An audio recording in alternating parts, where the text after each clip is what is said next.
Bueno, me parece razonable la pregunta del señor Ulises Humala, el hermano del presidente, el hermano mayor, a quien le mando saludos, espero entrevistarlo pronto. Él le dice, doctora Sabache, ¿por qué usted está diciendo que la jueza falló en contra de lo que pedían? Si de hecho exculparon a Montesinos y a Hermosa, y eso es lo que le estaba pidiendo, además San Martín, Jiménez y Cateriano. Lo explico, no es cierto. Primero, lo que esa reunión trata sobre un caso que es Cruz Sánchez. Sí. Hay que notar que en la grabación no se menciona a Meléndez Cueva ni a Peceros Pedraza. No. En ningún momento. Sí. El caso originalmente, cuando la Fiscalía lo propone en el año 2002, escala hasta la cadena de mando, Hermosa, Montesinos, y Guamán, porque la sospecha original, basada en la declaración del testigo Ogura, era que Peceros Pedraza y Meléndez Cueva habían sobrevivido y que entonces uno de los dos destacamentos del SIN, el que estaba a cargo de Zamudio o el que estaba a cargo de Guamán, podían haberlos ejecutado. Cuando se descarta, porque las evidencias de los restos óseos muestran que los restos, insisto en decirlo, de Peceros Pedraza y Meléndez Cueva no muestran ninguna singularidad respecto a los restos de los demás emergentistas. O sea, que fueron muertos en combate. En ese momento se cae la sospecha sobre Guamán. Al caerse la sospecha sobre Guamán, se cae la sospecha sobre el castillo de naipes que conduce a una orden superior.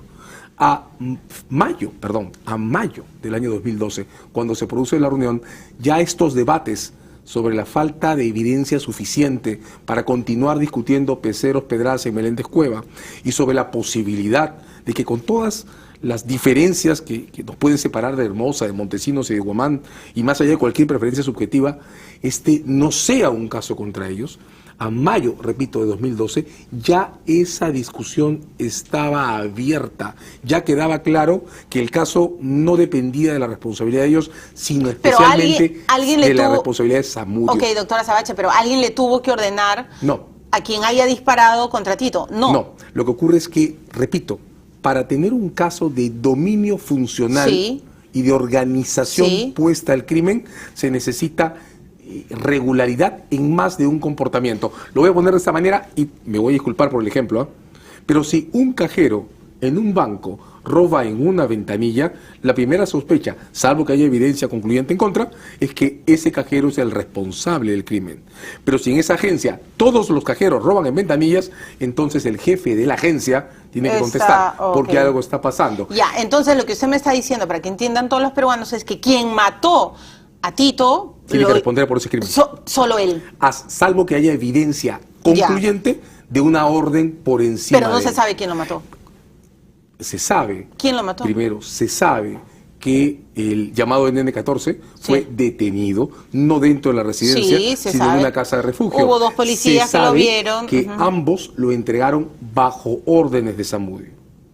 Y se sabe que apareció muerto fuera de la residencia con un solo disparo, a diferencia de los demás emergentistas. Pero no se sabe quién le dio el disparo. Pero quien haya disparado estaba bajo órdenes de Zamudio.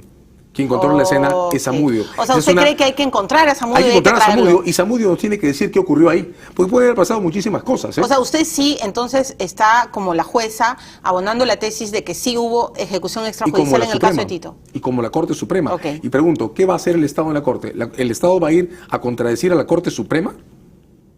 Por eso digo lo que dije. En esa reunión lo que se está discutiendo es Cruz Sánchez.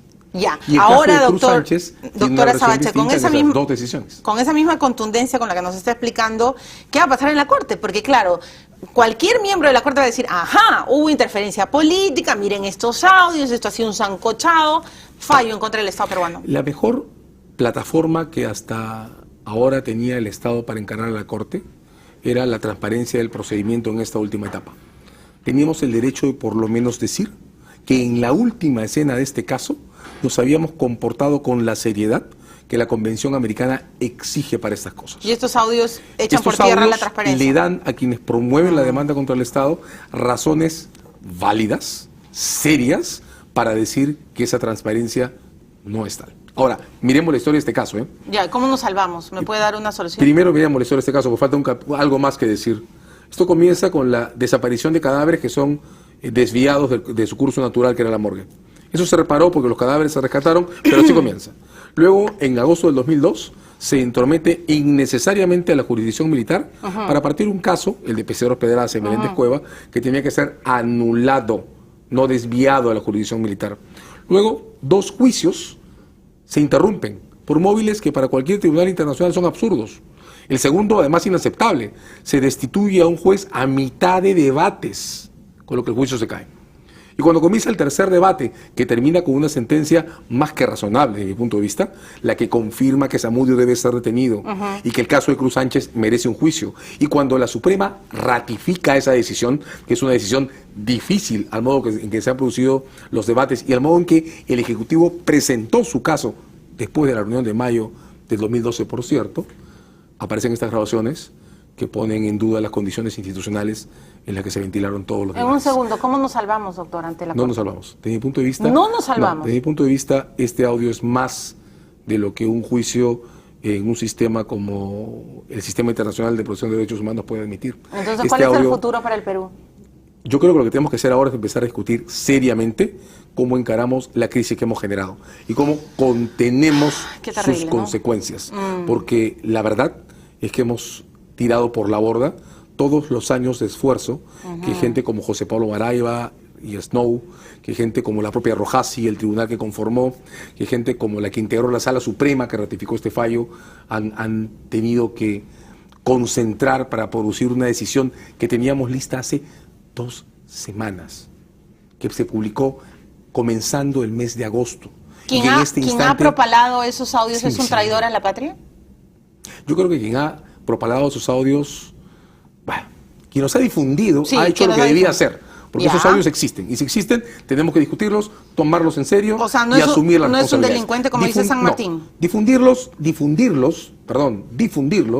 no tiene nada de ilegal. Porque difundirlos consiste en poner sobre la mesa de la discusión algo que existe. ¿Quién los grabó? Eso, ¿quién? Ese es un problema ¿Cuál de es su segundo sospecha? orden. No lo sé. No pero lo sabe. Tengo una cosa que sí tengo que decir.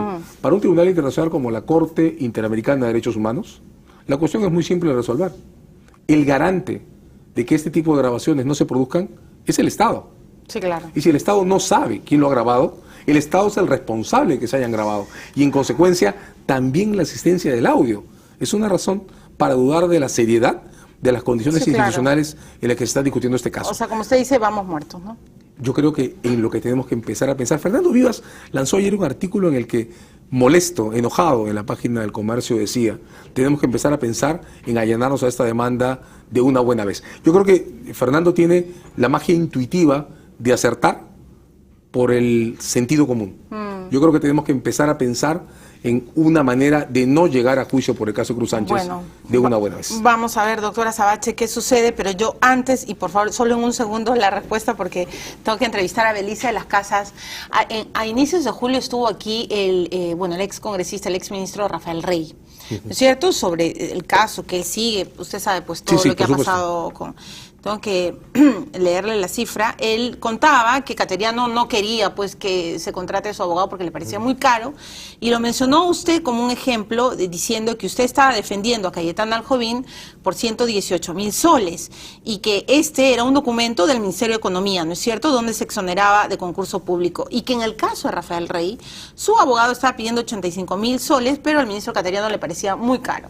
¿Usted está defendiendo a Cayetana Aljovín por 118.000 soles? En la referencia de Rafael Rey es a un caso que nosotros ya ganamos. Ese caso está cerrado. ¿Pero cobró 118.000? Sí, pero por supuesto. Eso entonces, ¿le parece mal que Cateriano le niegue la defensa a Rey? Completamente mal. Completamente mal. Bueno, muy bien. Eso le quería preguntar. Muchas gracias, doctora Sabache, y esperemos, vamos a ver qué sucede. Espero conversar pronto con usted. Ha sido nuestro ex agente, creo que más claro, no lo ha podido decir, así que yo sigo invitándole al juez San Martín a este programa. Creo, como dice el doctor Azabache, que sí tiene que dar explicaciones públicas al Perú por su trayectoria, ¿no es cierto? Y, por supuesto, a la jueza, al ministro Cateriano, al ministro Jiménez. Todas las personas son bienvenidas en este programa. Ojalá y finalmente, como dice el doctor Azabache, se pueda controlar mejor esta crisis, porque al final de cuentas quien va a salir perdiendo es el Perú, y creo que nadie quiere que el Perú pierda. Bueno, me voy a la pausa y regreso con Belisa de las Casas, una mujer peruana que está decidida a que las peruanas emprendedoras pues aprendan a conectarse en el terreno Internacional Comercial. Ya regresamos con ella.